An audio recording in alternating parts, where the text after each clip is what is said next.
ஒரு நேரம் பசுமையால் நிரம்பிய ஒரு அழகான காட்டில் 3 சிறிய தோழர்கள் வாழ்ந்தார்கள்.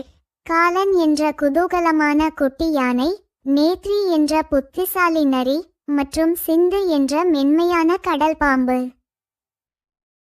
அவர்கள் ஒவ்வொரு நாளும் ஒரு சிறிய குளத்தருகே சந்தோஷமாக அமர்ந்திருப்பார்கள். அங்கு சூரியன் பிரகாசமாக, நீர் மின்னி ஒளியூட்டும், பறவைகள் பாடும், காற்று மரங்களில் இசை போல் ஊதும். அந்த காட்டில் அமைதி நிரம்பி இருந்தது. ஆனால் ஒரு நாள் ஏதோ தவறாக இருந்தது. நீர் இல்லை, ஆறு வற்றியது, மண் காடாகி இருந்தது, மரங்கள் வாடியன, காட்டு விலங்குகள் எல்லாம் ஒன்றாக கூடின. காலன் கவலையுடன் நிலத்தை நோக்கினான். நேத்ரி தனது வாளால் வற்றிய ஆறை காட்டினாள். அவர்கள் எல்லோரும் ஒரே கேள்வியுடன், நம் நீர் எங்கே சென்றது? உடனே மூவரும் அதற்கான பதிலை தேடி சாகச பயணத்தை தொடங்கினர். காலன் துணிச்சலுடன் முன்னேறினான். நேத்ரி புத்திசாலித்தனமாக ஓடினாள். சிந்து மென்மையாக வழி நடக்கத் தொடங்கினாள். பசுமையான மரங்களின் கீழ் காலை ஒளியில் அவர்கள் பயணம் துவங்கியது. சில காலத்திற்கு பிறகு அவர்கள் ஒரு பச்சை சங்கிலி சதுப்பகம் நோக்கி வந்தார்கள். அங்கு நீரில் தாமரை மலர்கள் மிதந்தன. சிந்து அதை பார்த்ததும் தயங்கினாள். அதை உணர்ந்த காலன் தனது மூக்கினால் அவளை கூர்ந்து தூக்கி அவளுக்கு பாதை செய்தான். நேத்ரி ஒரே நிமிஷத்தில் மொய்மாயான மரக்கட்டையை தாண்டினாள்.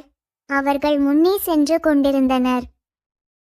பயணத்தின் முடிவில் அவர்கள் ஒரு பெரிய கல்லால் செய்யப்பட்ட அமைப்பை கண்டார்கள். அது ஆற்றின் ஆரம்பத்தையே தடுத்துவிட்டது. காலன் அச்சமயமாக சற்று நின்றான். நேத்ரி அதை கவனமாக ஆராய்ந்தாள். சிந்து அதன் அருகில் நீரின் ஓட்டத்தில் தனது வாளால் சுற்றியிருந்தாள். அது ஒரு பழைய, மனிதனால் கட்டப்பட்ட தடுப்பணையாக இருந்தது. அவர்கள் உடனே செயல்பட்டனர். காலன் முழு வலிமையுடன் கல்லை தள்ளினான். சிந்து தனது வாளால் சிறிய நீர்க்கிரியை உருவாக்கினாள்.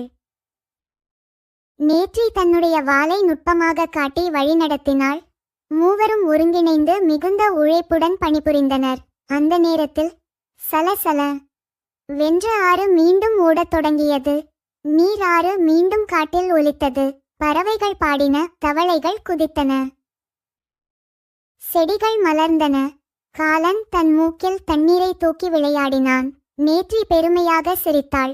சிந்து தெளிவான நீரில் நிம்மதியாக ஓய்வெடுத்தாள். காடு மீண்டும் உயிர் பெற்றது. மாலை நேரத்தில் காட்டு விலங்குகள் அனைவரும் ஒரு சணலான இடத்தில் கூடினார்கள். அவர்கள் மூவருக்கும் மலர்